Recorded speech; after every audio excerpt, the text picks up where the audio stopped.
পরিবর্তন চাই বার্তাকে সামনে রেখে বৃহস্পতিবার শহরে বাইক মিছিল করল ভারতীয় জনতা পার্টির যুব মোর্চা। এদিন বালুরঘাট টাউন বিজেপি কার্যালয় থেকে মিছিলের সূচনা হয়। পরে শহরের বিভিন্ন গুরুত্বপূর্ণ রাস্তা পরিক্রমা করে মিছিলটি পুনরায় দলীয় কার্যালয়ে এসে শেষ হয়। দলীয় সূত্রে জানা গিয়েছে, আগামী 6 এবং 7 তারিখে বিজেপির পক্ষ থেকে পরিবর্তন যাত্রা কর্মসূচি শুরু হতে চলেছে।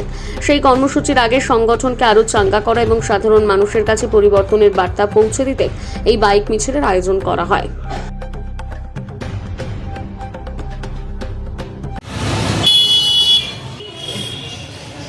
দাদা, আজকে একটা বাইক র্যালি হচ্ছে বিজেপির তরফ থেকে, বিষয়টা কি এবং কেন?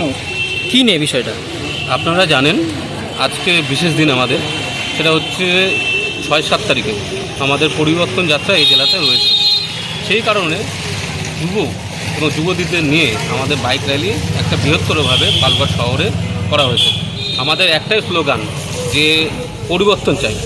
এই দীর্ঘদিনের এই সরকার, তার অবশাসন, তার রুখতে আমাদের বাইক র্যালির মাধ্যমে মানুষকে, প্রতিটা মানুষকে শুভেচ্ছা বার্তা পৌঁছানো যে এই সরকারের সময় এসেছে, মানুষের পরিবর্তন ঘটানো দরকার, পরিবর্তন ঘটায় দিয়ে বিজেপি সরকারকে আনা দরকার। এই বাইক র্যালিটা কোথা থেকে শুরু হবে এবং কোথায় শেষ হবে? এই বাইক র্যালিটা শুরু হয়েছে বিজেপি টাউন অফিস থেকে।